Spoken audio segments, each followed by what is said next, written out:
When I used to walk here in the army, like many of my colleagues here, in days and in nights, in these valleys and hills and mountains, I felt I was walking in the footsteps of our ancestors, and I didn't feel it. I was.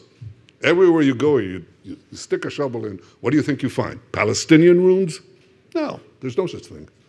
You find Jewish ruins from centuries. So we are resurrecting our history in a way that is a parable for humanity, because if the Jewish people could overcome the horrible fate that we suffered in the diaspora, the terrible cascade of tragedy that culminated in the worst tragedy of all the history of humanity, overcome that river of extinction, cross that river and come here, build our life anew, build our homeland anew, build our state, build our army, build our economy, build our future.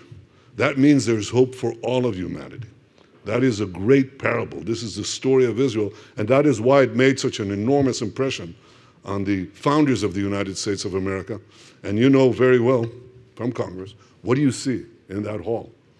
You see Moses, and you see the spirit of Israel and the story of Israel that was so inspiring for the people of the United States. When you came out with your declaration, Mike, you were affirming something that was known and understood by the leaders of I would say the enlightened leaders of the world exactly a century ago. In Versailles, in San Remo, and the other conferences that sought to shape the Middle East after World War I, people understood this. They knew. They knew. Lloyd George knew, Woodrow Wilson knew, Clemenceau knew. They all knew this.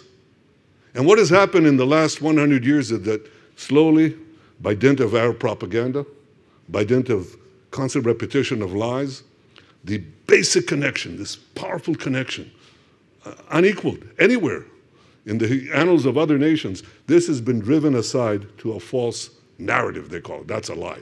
Narrative means lie. They displace this fact, our connection, our millennial connection to this land.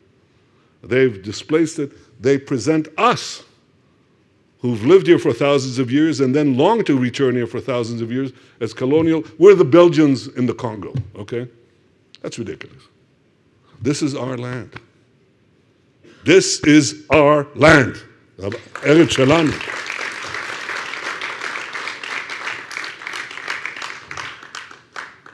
And happens to be the high ground.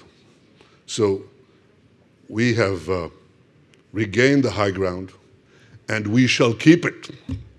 I mean the moral high ground and the physical high ground, both. But it is not without its challenges, both to secure our future, to ensure our security, to have a workable arrangement with our neighbors. We don't seek to drive them out. They seek to drive us out. It's different. But I believe all of that is possible if we have two things. One, our inner spirit and confidence, and second, our great friends. All nations need alliances. Superpowers need alliances, okay? Even small superpowers look for allies. We have no greater ally than the United States, and in the United States, we have no better allies than Mike Pompeo and some of his friends, many friends. In fact, millions and millions and millions of friends. And we remember our friends and value them.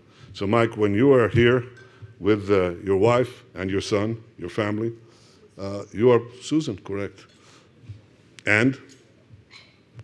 Nick. So you're part of our mishpocha. You know what mishpocha is? That's family. This is part of our family. It's the family of nations. It's the people who believe in the hope of nations. Israel is the hope of nations for many, many around the world who have not forgotten the truth, not only the history, but where the future will guide us. And it was with your help and with God's help that we'll continue to show the world the wonders that we could do. Thank you, Mike. Thank you very much.